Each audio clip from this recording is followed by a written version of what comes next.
In Taiwan's famous night markets, vendors develop favorites, not favorite dishes to sell, favorite customers.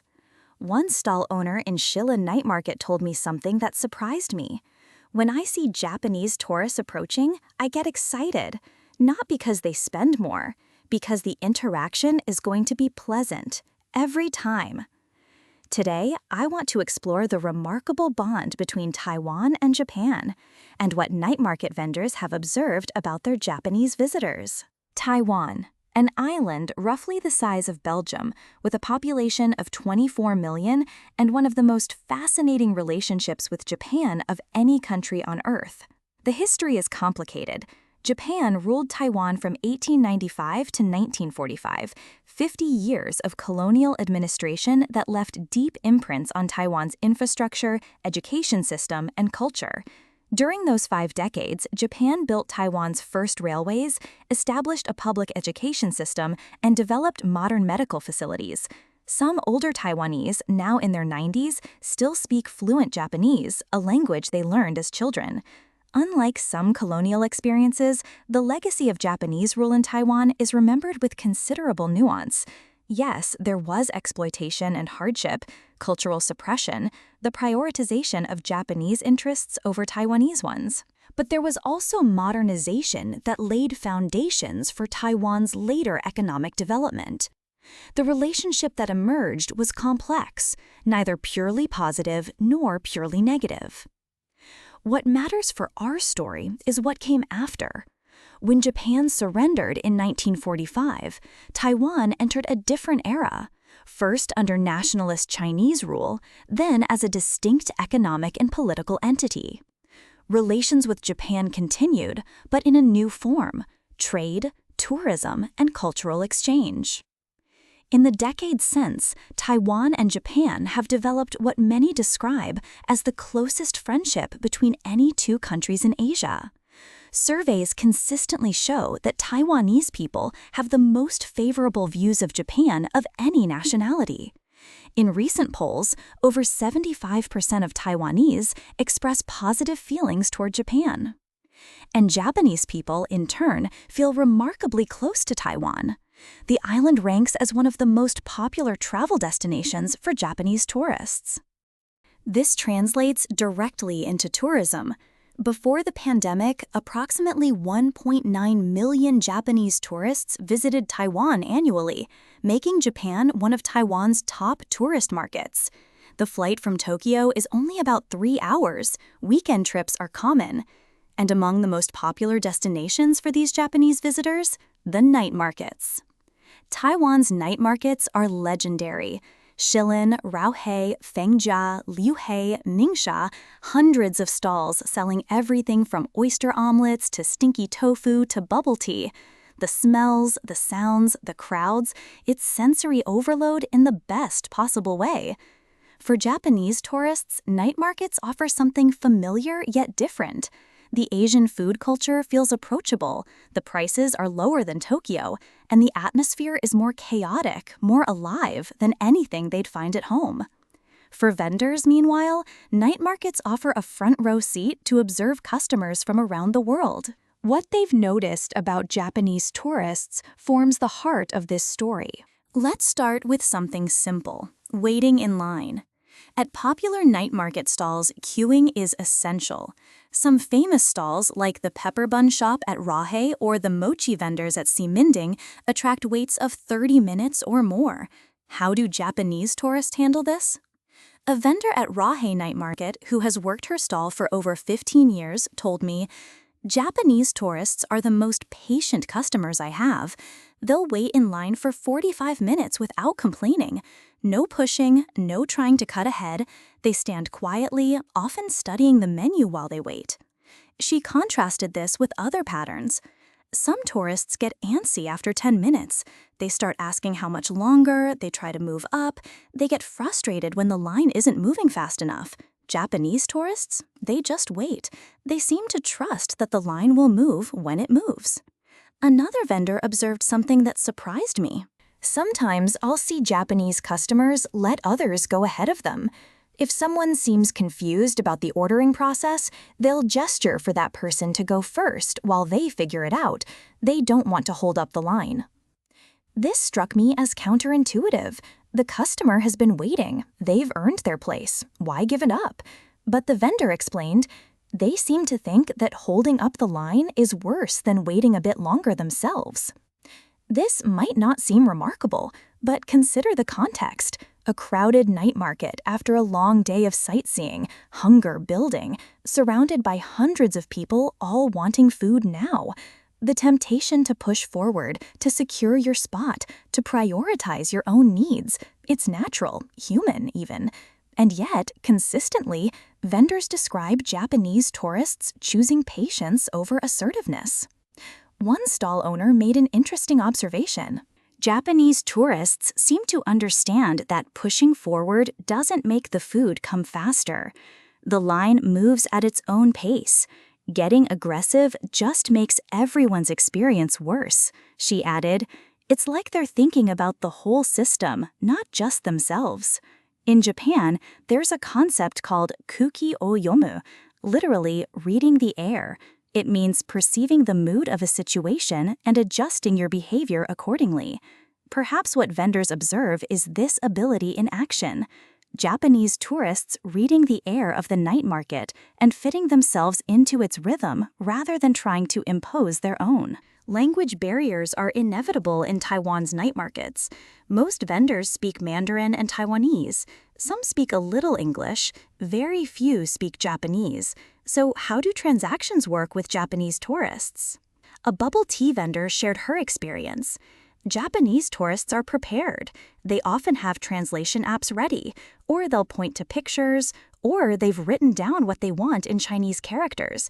They've looked up the words before coming. She emphasized as preparation. You can tell they've done research. They know what they want to try. They know the price range. They're not wandering around confused. They have a plan. But here's what she appreciated most. They're patient with me too. If I don't understand what they're saying, they don't get frustrated. They try different ways to communicate. They use their phone to translate, they gesture, they smile, they make the interaction fun. This mutual patience transforms what could be frustrating into something collaborative. The vendor is trying hard, the customer is trying hard. Neither is blaming the other for the language barrier. Another vendor told me about payment. Japanese tourists almost always have exact change ready, or close to it. They've figured out our currency. They know that our coins go up to 50 NT dollars. They don't hand me a 1,000 NT bill for a small purchase. It's like they've thought ahead about how to make the transaction smooth. This preparation, having translation ready, having change ready, approaching the interaction as a collaboration rather than a demand, shapes the vendor's experience completely. It doesn't feel like work when I serve Japanese customers, one stall owner said. It feels like we're solving a puzzle together. She added something interesting. When they receive the food, many Japanese customers bow slightly. Even though they're the customer, even though they've paid, they still bow to thank me. This small gesture, a quick nod of appreciation, costs nothing, but it leaves an impression. I should note, these are generalizations and every vendor acknowledged exceptions. But when I asked what made certain tourists easier to serve, the pattern was consistent. Preparation, patience, treating the vendor as a partner rather than an obstacle. In Taiwan's night markets, food is typically eaten on the spot or while walking. There are few formal dining areas. Trash bins are scattered but not abundant. The responsibility for managing your mess falls largely on the customer. A vendor who sells grilled squid for over 20 years told me, "I watch how people handle their food after they buy it. Some customers drop their skewers on the ground when they're done. Some leave wrappers on my counter. Some throw trash in the direction of a bin and don't care if they miss. The night shifts, the crowd thins, and I'm left cleaning up what people couldn't be bothered to throw away properly." But Japanese tourists, she said, were different. They hold on to their trash. They look for a bin. If they can't find one, they put the wrapper in their bag to throw away later. I've seen Japanese tourists walking around with their hands full of trash because there wasn't a bin nearby. They didn't just drop it, they held it until they found a proper place. This behavior connects to something I mentioned in a previous video, the practice of carrying small bags specifically for this purpose. In Japan, public trash bins are rare, a response to security concerns after a 1995 attack. Citizens are expected to carry their trash home. This habit apparently travels. Even when bins are available, Japanese tourists seem uncomfortable littering. Another vendor mentioned something touching. Sometimes Japanese tourists will bring their disposable plates and napkins back to my stall and ask where they should throw them. They don't want to pollute the area. They're asking permission to use my trash bag. I always say, just put it in your own bag or throw it in that bin over there. But the fact that they ask, that they care, it means something to me. This consideration extends beyond trash. A vendor selling fried chicken cutlets observed, Japanese tourists never block the walkway while eating. They step to the side, they find a corner, they lean against a wall. They're aware that other people are trying to move through. She contrasted this with other patterns. Some tourists will stand right in the middle of the lane, eating slowly, oblivious to the crowd trying to get around them. Japanese tourists almost never do this. It's like they have a radar for where they are in relation to everyone else. In a space as chaotic as a night market, this spatial awareness matters. A person standing in the wrong spot can create a bottleneck. Crowds can turn from festive to frustrating in moments. By positioning themselves thoughtfully, Japanese tourists smooth the flow for everyone. Many Taiwanese vendors I spoke with expressed something beyond professional appreciation. They felt a genuine affection for Japanese tourists and for Japan itself. This affection has deep roots.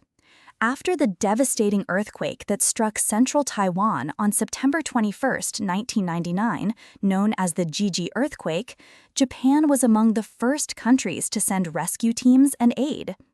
Over 2,400 people died in that disaster. Japan's response was immediate and substantial. The gratitude for this assistance remains strong in Taiwan's collective memory. Then, in 2011, when Japan was struck by the Great East Japan earthquake and tsunami, Taiwan responded in a way that stunned the world. A country of 24 million people donated over 20 billion yen, approximately $200 million, more than any other country on Earth. This from a country with a GDP far smaller than Japan's. The Japanese were deeply moved. In the years since, Thank You Taiwan campaigns have become a fixture of Japanese-Taiwanese relations. Advertisements in newspapers, messages at baseball stadiums, a mutual appreciation that continues to this day. This mutual support in times of crisis created an emotional bond that transcends tourism. When Japanese tourists visit Taiwan, they're not just customers, they're friends. And Taiwanese vendors treat them accordingly. A stall owner in Shillin shared this story. During the pandemic, when tourists couldn't come, I actually missed my Japanese customers. Not for the money, we had enough Taiwanese customers to get by. I missed the interactions, that feeling of friendship. When Japanese tourists started returning in 2022, I was genuinely happy to see them. I gave the first Japanese customer I recognized a free extra portion, just because I'd missed them. This sense of connection, of being welcomed not just as customers but as friends, shapes the Japanese tourist experience in Taiwan, and I suspect it also shapes how Japanese tourists behave. When you feel welcomed, you want to live up to that welcome. You want to be worthy of the kindness you receive. Let me step back and reflect on what these observations mean. The behaviors Taiwanese vendors describe, patience, preparation, cleanliness, spatial awareness, are not unique to Japanese people. I've seen considerate tourists from every country. I've also seen Japanese tourists behave poorly. These are tendencies, not absolutes. But when vendors consistently notice these patterns, something real is being observed. These behaviors are learned. They come from somewhere. From schools that teach students to clean their own classrooms, from public spaces that expect citizens to manage their own trash, from a culture that emphasizes not burdening others, what we call miwaku o kakenai. What interests me is how these values travel. A Japanese tourist in Taiwan probably isn't consciously thinking, I will now demonstrate my cultural values through exemplary behavior. They're just being themselves, doing what feels normal. That normality, shaped by a lifetime of subtle education, produces behaviors that stand out to observers from other contexts. The Taiwanese-Japanese friendship is special, but the underlying pattern, learned behaviors that create positive interactions, is universal. Any culture can teach these things. Any individual can choose to practice them. The question is, do we? Taiwan's night markets will continue to welcome millions of visitors. Japanese tourists will continue to queue patiently, transact gracefully, and dispose of their trash thoughtfully. And vendors will continue to notice. What moves me about this story isn't Japanese exceptionalism. It's the evidence that small behaviors matter. Holding your trash, stepping aside, smiling through a language barrier, bowing slightly when you receive your food. These tiny acts create ripples. They shape how others perceive you. They build friendships between nations. The next time I visit a night market, in Taiwan or anywhere, I'll think about these observations.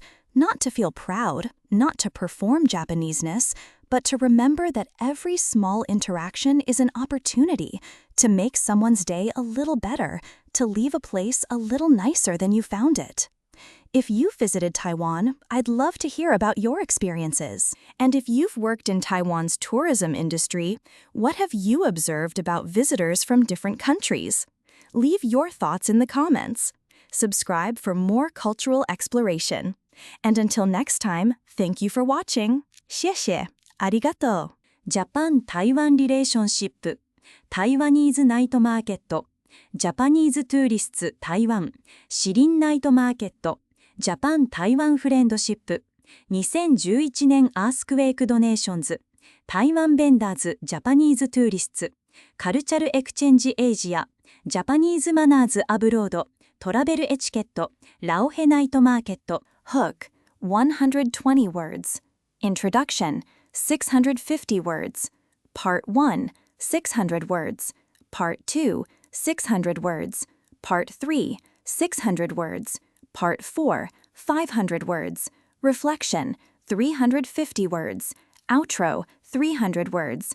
Total, 4,500 words.